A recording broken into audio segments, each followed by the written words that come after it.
نحمده ونصلي ونسلم على رسوله النبي الكريم وعلى آله وأصحابه أجمعين. اللهم صل على سيدنا ومولانا محمد وعلى آل سيدنا ومولانا محمد وبارك وسلم صلاة وسلاما كثيرا كثيرا. توفیق الہی اپنے مرشد پاک کی برکت سے عشاء کی اس نشست میں فضائل ایمان کا درس چل رہا ہے. اللہ تعالیٰ اس درس کی برکت سے ہمارے ایمانوں کی حفاظت فرمائے اور موت تک قبر تک اللہ ہمارے ایمان کو سلامت فرمائے. حضور نبی کریم صلی اللہ علیہ وسلم کی محبت ایمان کا معیار ہے.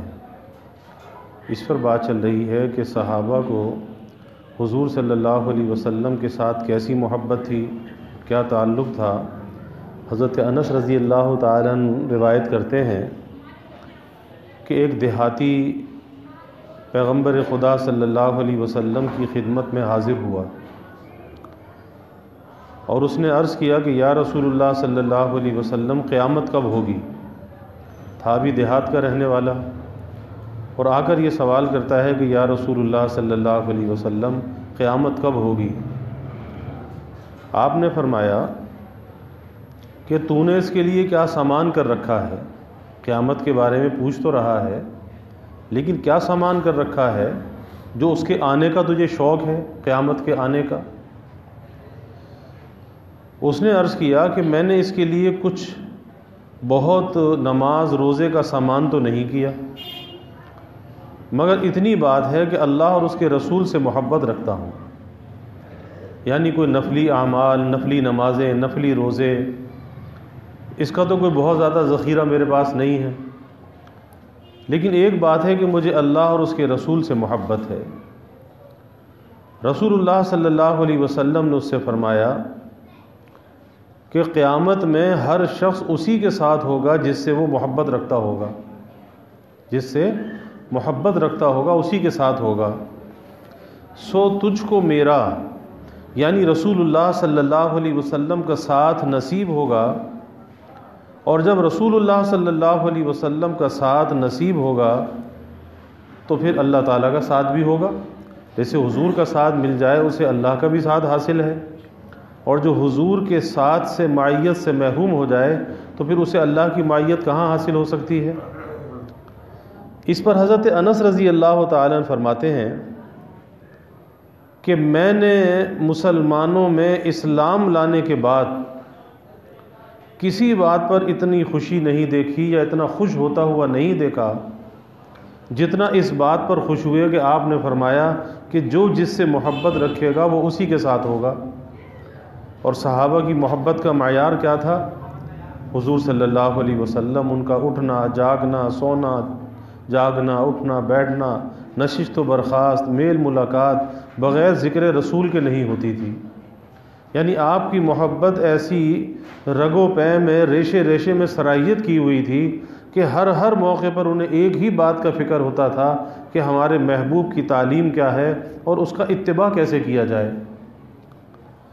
اس حدیث میں کتنی بڑی بشارت ہے کہ اگر زیادہ عبادت کا ذخیرہ نہ ہو تو اللہ اور اس کے رسول صلی اللہ علیہ وسلم کی محبت سے اتنی بڑی دولت مل جائے گی. کتنی بڑی دولت کہ ان کی جب محبت ہوگی تو اللہ ان کے ساتھ ہی ہمیں مشہور فرما دے گا، اور جب حضور صلی اللہ علیہ وسلم کے ساتھ حشر ہوگا، آپ کی معیت ہوگی، تو وہ آدمی قیامت کے دن امن والوں میں ہوگا، پھر وہ پریشان ہونے والوں میں نہیں ہوگا. کسی بھی شخص سے محبت کی کئی وجوہ ہو سکتی ہیں. یعنی جب انسان کسی سے محبت کرتا ہے تو اس محبت کا کوئی نہ کوئی سبب ضرور ہوتا ہے. اس میں سے ایک سبب یہ ہوتا ہے کہ اس کے کمالات اور فضائل کی بنا پر اس سے محبت کی جائے.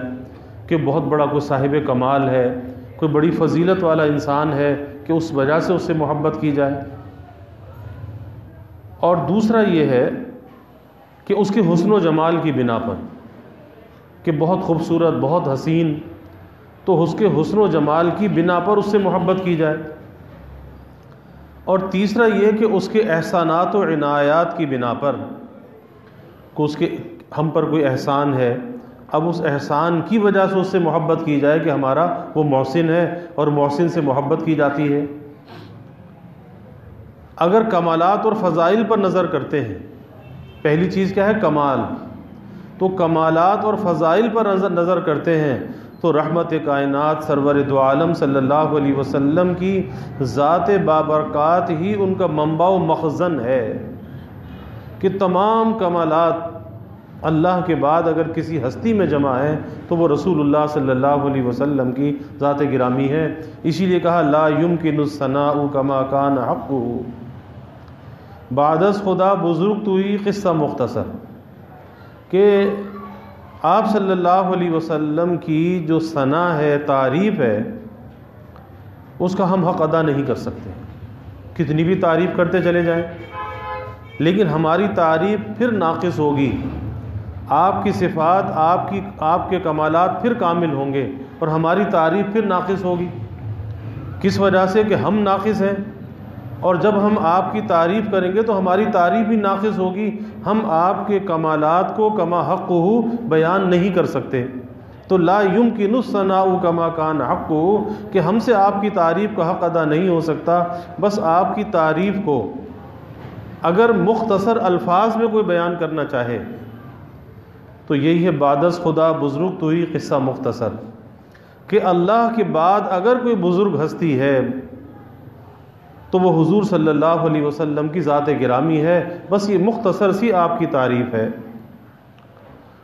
اور اگر آپ کے حسن و جمال کو دیکھتے ہیں، دوسری محبت کس وجہ سے ہوتی ہے؟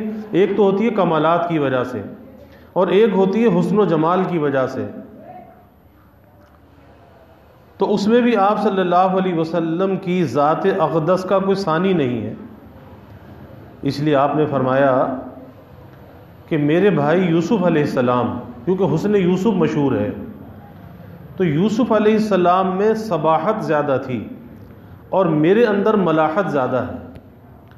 اب سبی اسے کہتے ہیں کہ جو بالکل جیسے سفید، بہت زیادہ گورا چٹا، اسے صباحت کہتے ہیں، سبی۔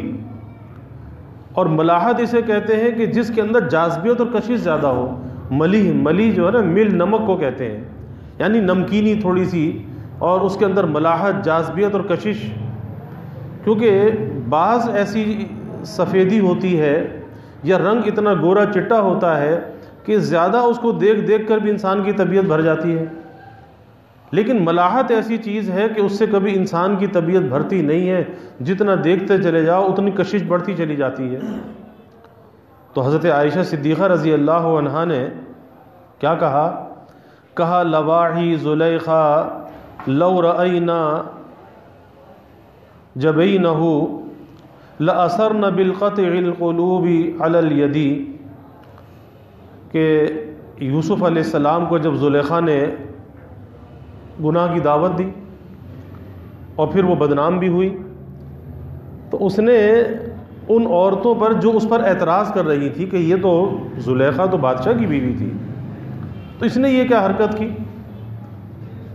تو اس نے اپنی سہیلیوں کو جمع کیا، جو اس کی دوست تھیں، سہیلیاں تھیں، ان کو جمع کیا، اور جمع کر کے ان کے ہاتھ میں ایک ایک سیب دیا اور چھری دی، اور اس کے بعد یوسف علیہ السلام کو بلا لیا۔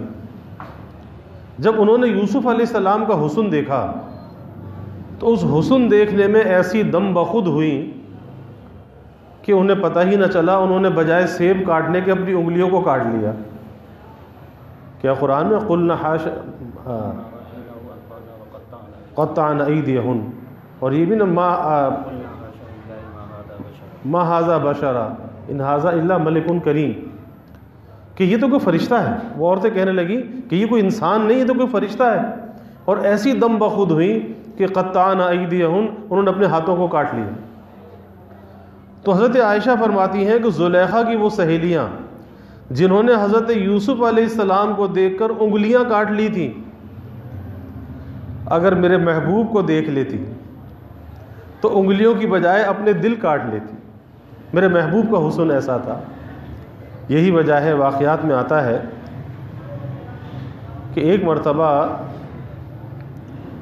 14ویں کا چاند، جسے عربی میں بدر التمام کہتے ہیں، 14ویں کا چاند تھا۔ حضور صلی اللہ علیہ وسلم ام المومنین حضرت عائشہ صدیقہ رضی اللہ عنہا کے زانوں پر سر رکھ کے آپ لیٹے ہوئے تھے۔ اب بدر التمام ہے، 14ویں کا چاند ہے۔ حضرت عائشہ کبھی چاند کو دیکھتی ہے، کبھی آپ کے چہرے کو دیکھتی ہے، کبھی چاند کو دیکھتی ہے، کبھی آپ کے چہرے کو دیکھتی ہے۔ تو آپ نے فرمایا کہ عائشہ یہ تم کیا کر رہی ہو؟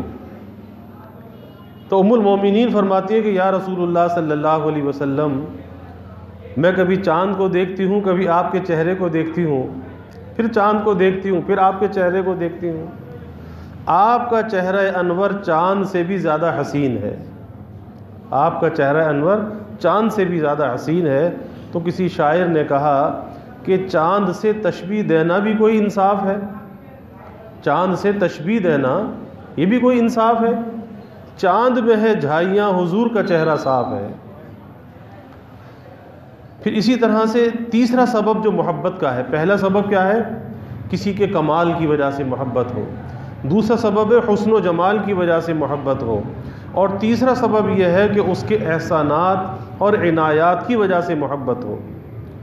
تو آپ صلی اللہ علیہ وسلم کے احسانات پر اگر نظر کرتے ہیں تو لا تعد ولا تحصى، اتنے احسانات کہ اسے شمار نہیں کر سکتے، کہ بدن کا ہر منہ اور جسم کا ہر عضو زبان بن کر زندگی بھر درود و سلام کا نذرانہ پیش کرتا رہے۔ یعنی ہمارا ہر بال اور جسم کا ہر عضو اگر اس نعمت پر، آپ کے احسانات پر، آپ صلی اللہ علیہ وسلم پر درود و سلام کے نذرانے بھیجتا رہے تو تب بھی آپ کے ادنا سے احسان کا بدلہ نہیں چکایا جا سکتا۔ آج بھی اگر ہم نعمتوں کے اندر پھل پھول رہے ہیں، آج بھی باوجود اپنی نافرمانیوں کے ہم پر اللہ کا عذاب نہیں آتا، ہمارے چہروں کو مسخ نہیں کیا جاتا، ہمارے دروازوں پر لکھا نہیں ہوتا، اللہ ستاری کا معاملہ کر دیتا ہے۔ ورنہ ماضی کی امتوں میں کوئی برائی کرتا تھا، اس کے دروازے پہ صبح لکھا ہوتا تھا اس نے فلاں گناہ کیا ہے۔ تو یہ سب صدقہ ہے رسول اللہ صلی اللہ علیہ وسلم کا کہ آپ نے اللہ تعالیٰ سے دعا کی کہ یا اللہ میری امت کو یکسر ہلاک نہ فرمانا، یعنی کوئی عذاب آئے۔ ماضی کی امتوں کے واقعات ہیں کہ پوری امتیں عذاب آیا، پوری امت کو ہلاک کر دیا گیا۔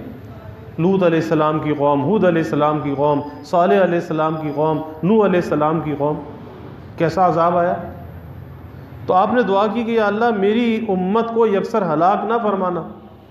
تو اگر آج ہم بچے ہوئے ہیں تو اس بچنے میں ہمارا کوئی کمال نہیں ہے، کیونکہ آج وہ خرابیاں، وہ گناہ جو ایک گناہ کی بنا پر ماضی کی امتیں ہلاک کی گئیں کہ قوم شعیب علیہ السلام کم ناپنے اور کم تولنے کے اندر مبتلا تھے، اور آج کم ناپنے اور کم تولنے کا کیا حال ہے کہ دن بدن چیزوں کے وزن کم ہوتے چلے جا رہے ہیں اور سائز چھوٹے ہوتے چلے جا رہے ہیں، قیمتیں بڑھتی چلی جا رہی ہیں، اور دھوکہ دیا جاتا ہے، ایک ہر چیز کے وزن کے اندر دھوکہ دیا جاتا ہے۔ اس کم ناپنے اور کم تولنے کی بنا پر قوم شعیب علیہ السلام کو ہلاک کر دیا گیا، اللہ کا عذاب آ گیا۔ آج یہ عذاب بھی موجود ہے۔ قوم لوط علیہ السلام ہم جنس پرستی کے اندر مبتلا تھی، اور آج افسوس کے ساتھ کہنا پڑتا ہے کہ ہمارے ملک میں ایسی تحریکیں موجود ہیں، اسلام آباد میں ایسی تحریکیں موجود ہیں کہ جو اس کوشش کے اندر ہیں کہ اسے قانونی تحفظ حاصل ہو جائے ہم جنس پرستی کو، جو قوم لوط علیہ السلام کا فعل تھا، جس کی بنا پر ان کو اللہ کا عذاب ان پر آیا تھا۔ لیکن آج اگر بچے ہوئے ہیں، یہ ایڈز کیوں پھیلتا ہے؟ ایڈز اتنا خطرناک مرض ہے کہ جس کا آج تک کوئی علاج دریافت نہیں ہوا۔ اس ایڈز کا سبب یہی ہے کہ آدمی سسک کے مر جاتا ہے، اتنی تکلیف کے اندر وہ مرتا ہے۔ لیکن آج ہمارے ملک میں دیکھ لیجئے کہ سب سے زیادہ ایڈز لاڑکانہ کے اندر ہے۔ کس وجہ سے ہوتا ہے؟ ہم جنس پرستی کی وجہ سے ہوتا ہے۔ اسی طرح سے آپ دیکھتے چلے جائیں کہ کس قوم کو کس وجہ سے اللہ کا عذاب آیا. آج وہ ساری خرابیاں آج ہمارے معاشرے میں، مسلم معاشرے میں موجود ہیں، لیکن اگر بچے ہوئے ہیں تو یہ صدقہ ہے رسول اللہ صلی اللہ علیہ وسلم کا، آپ کی دعا کا یہ اثر ہے کہ آج اگر ہم بچے ہوئے ہیں آپ کی دعا سے بچے ہوئے ہیں. پھر آپ نے فرمایا کہ یا اللہ میری امت کے چہروں کو مسخ نہ کرنا، ورنہ ماضی کی امتوں میں کیا ہوتا تھا کہ ان کے چہروں کو مسخ کر دیا جاتا تھا، وہ کتے اور بندر اور خنزیر بن جاتے تھے، چہرے مسخ ہو جاتے تھے. لیکن آپ کی دعا کی وجہ سے آج چہرے مسخ نہیں ہوتے، لیکن علماء نے لکھا ہے کہ چہرے مسخ نہیں ہوتے لیکن دل مسخ ہو جاتے ہیں. اور دل کے مسخ ہونے کی 2 علامتیں اور پہچان علماء نے لکھی ہیں. ایک علامت تو یہ ہے کہ آدمی، بندر کی کیا عادت ہے، بندر نقالی کرتا ہے، بندر نقل اتارنا شروع کر دیتا ہے.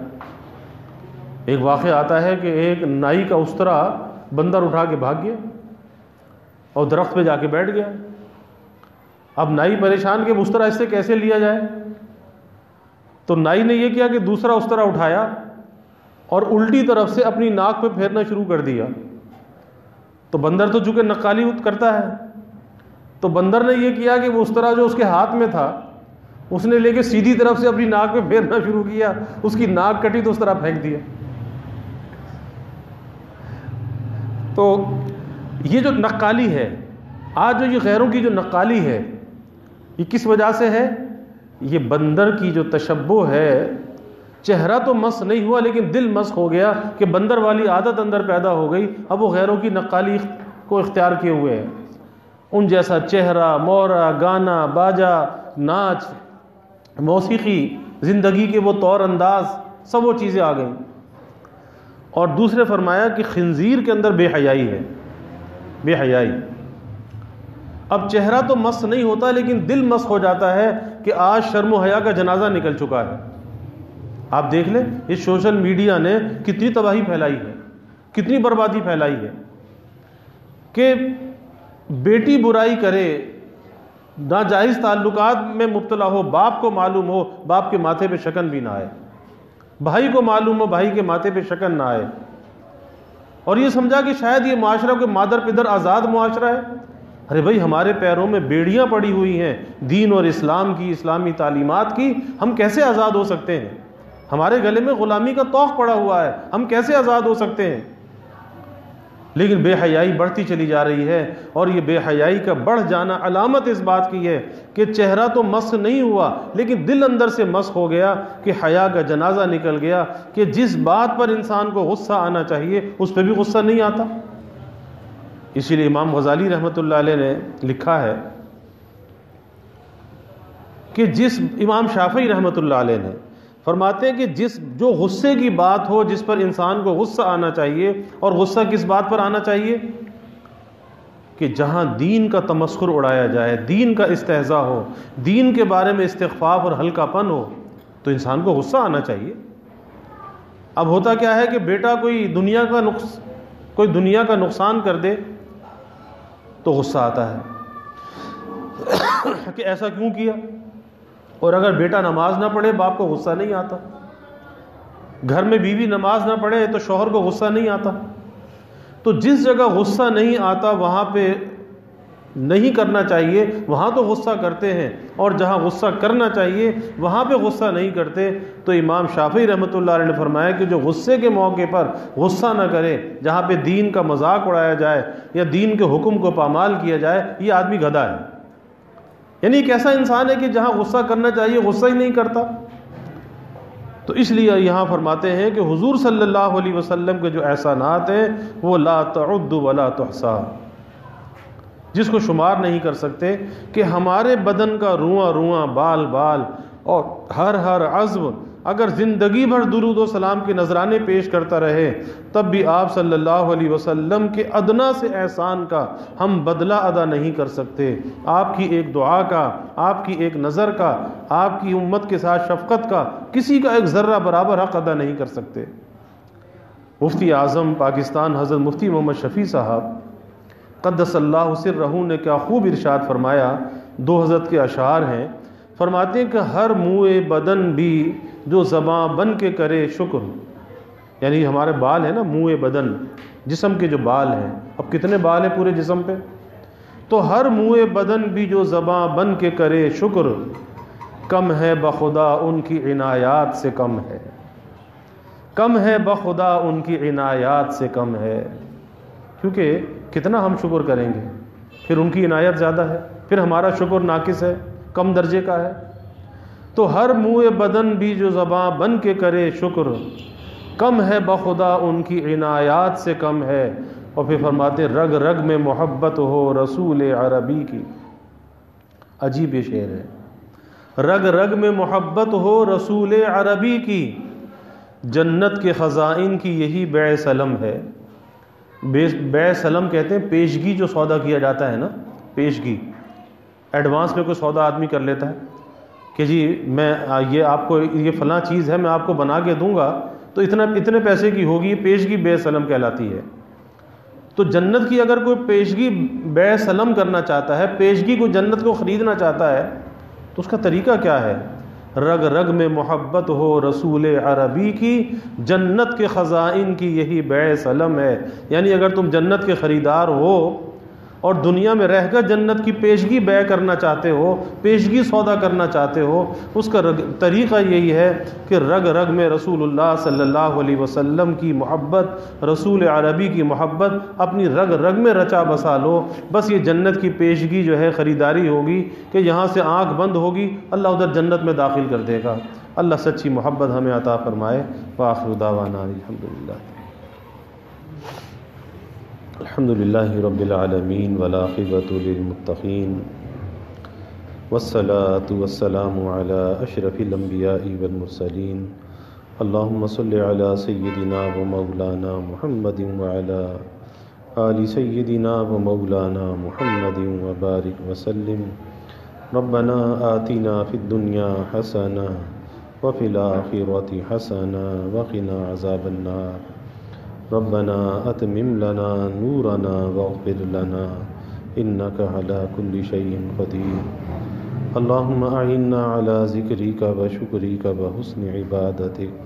اللهم وفقنا لما تحب وترضى من القول والعمل والفعل والنية والهدى انك على كل شيء قدير۔ اللهم ارزقنا حبك وحب حبیبک صلی اللہ علیہ وسلم۔ اللہم ارزقنا شہادة فی سبیلک واجعل موتنا ببلد رسولک۔ یا اللہ یا رحمان یا رحیم یا کریم یا ارحم الراحمین یا اکرم الاکرمین۔ یا اللہ ہمارے گناہوں کو معاف فرما، یا اللہ ہماری خطایا سے درگزر فرما، یا اللہ اپنی محبت معرفت عطا فرما، یا اللہ اپنی رضا والی زندگی نصیب فرما، اپنے رضا والے کاموں کی توفیق عطا فرما۔ یا اللہ ہر ایسے قول فعل عمل کی توفیق عطا فرما، یا اللہ جو تیری رضا کا ذریعہ بن جائے، تیرے حبیب صلی اللہ علیہ وسلم کی شفاعت کا ذریعہ بن جائے۔ یا اللہ ہر ایسے قول فعل عمل سے ہماری حفاظت فرما جو تیری ناراضگی کا ذریعہ بن جائے، آپ کی شفاعت سے محرومی کا ذریعہ بن جائے۔ اے اللہ اپنے حبیب صلی اللہ علیہ وسلم کی سچی محبت، عظمت ہمارے دلوں میں پیدا فرما، آپ کی تعلیمات پر چلنے والا بنا، آپ کے طریقوں کی محبت اور عظمت دلوں میں پیدا فرما۔ یا اللہ صحابہ کی، خلفائے راشدین کی، اہل بیت کی محبت اور عظمت ہمارے دلوں میں پیدا فرما، ان کے نقش قدم پر یا اللہ ہمیں چلنے والا بنا۔ یا اللہ اپنے نبی کے ساتھ ہمیں وفا کا تعلق نصیب فرما، آپ کی غلامی میں جینے اور مرنے کی یا اللہ توفیق عطا فرما۔ یا اللہ ختم نبوت کا ہمیں ادنا سا سپاہی بنا، اور ناموس رسالت کا، ناموس صحابہ کا یا اللہ ہمیں محافظ بنا۔